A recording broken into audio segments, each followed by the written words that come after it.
This past spring, my husband and I decided we were going to go on vacation to Wyoming.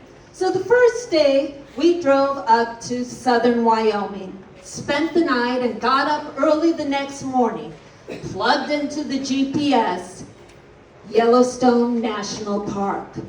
According to the GPS, it was 3 hours away. Well, while we were getting ready to leave, somehow I accidentally toggled a switch that in Wyoming is present. And that switch will take you the most scenic route possible. So instead of going to Wyoming's Great National Park by route of the crow, we were going route of the pronghorn deer, unbeknownst to us. Well, we started driving, following the GPS, and the GPS said to exit 225, which we did. The road was paved for about a mile, and then it turned to gravel, then dirt, and then pothole highway. Literally, we were driving down the road and we disappeared.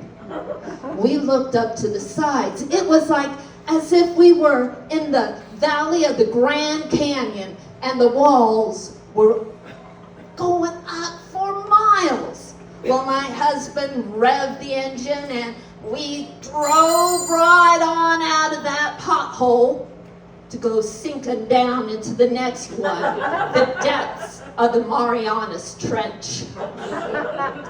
We somehow got out of that one, and we were driving along. We would have to see another car sometime, wouldn't we? Well, that's when we heard the GPS say, recalculating. Recount. And it stopped. I looked at the bars on the cell phone. None. I grabbed my cell phone and I looked. None. And that's when the car lurched to the right and we heard the thud. I rolled down the window and looked out. The back rear tire was flat and no bars meant no AAA. And so my husband and I, we got out and we went into the trunk and pulled out the spare. And wouldn't you know it, it was flat. How were we going to get this tire pumped up?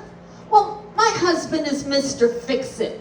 And so I wasn't too worried. He would come up with a remedy somehow.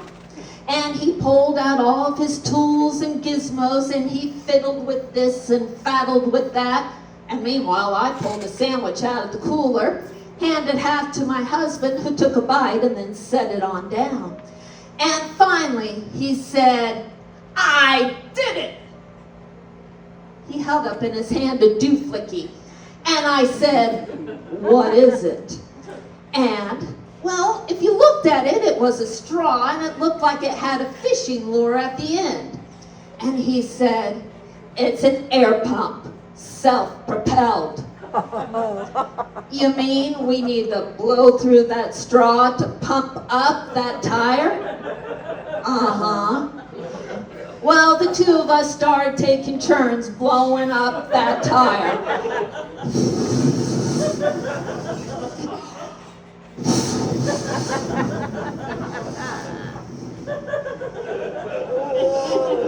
We were turning quite red in the face.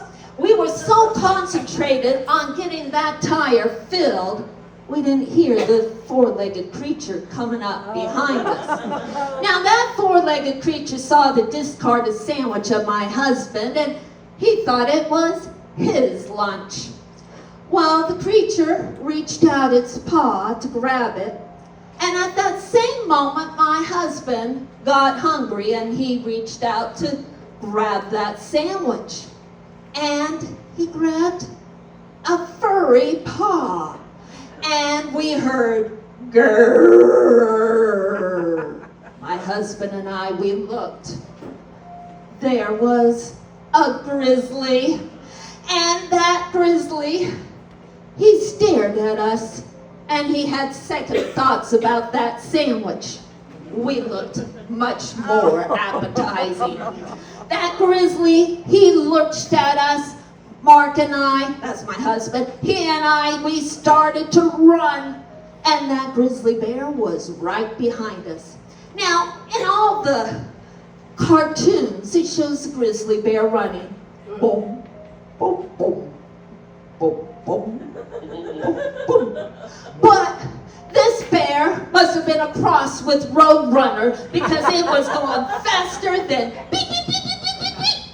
Well, my husband and I, we were running and running, and that grizzly was gaining on us.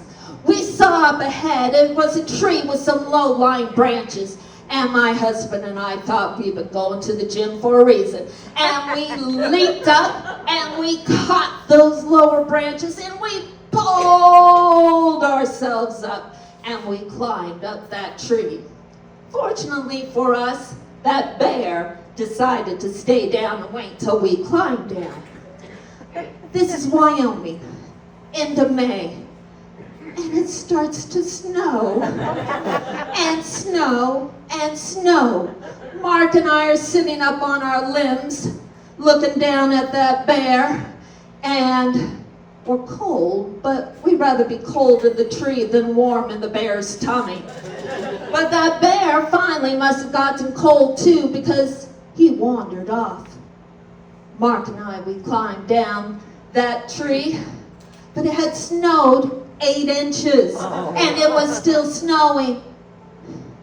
And which way was the car? We were blundering around in the snowstorm and wading through those 8 inches of snow, and we finally stumbled upon a cabin. We rapped on the door, and a grizzled old man came, opened the door a bit, and said, "I ain't buying," and slammed the door shut. Well, we pounded again, and he reopened and said, "What do you want?" We told him what had happened. We thought he had started to choke on something. He was coughing really hard. Now wait. There were tears streaming down his face. He was laughing at us. You were chased by a bear? You sat up in that tree? We're like, uh-huh. Well, to make a long story short, he gave us a ride in his 4Runner to town to get our spare tire fixed, and then got us on the right path on the route to Yellowstone National Park.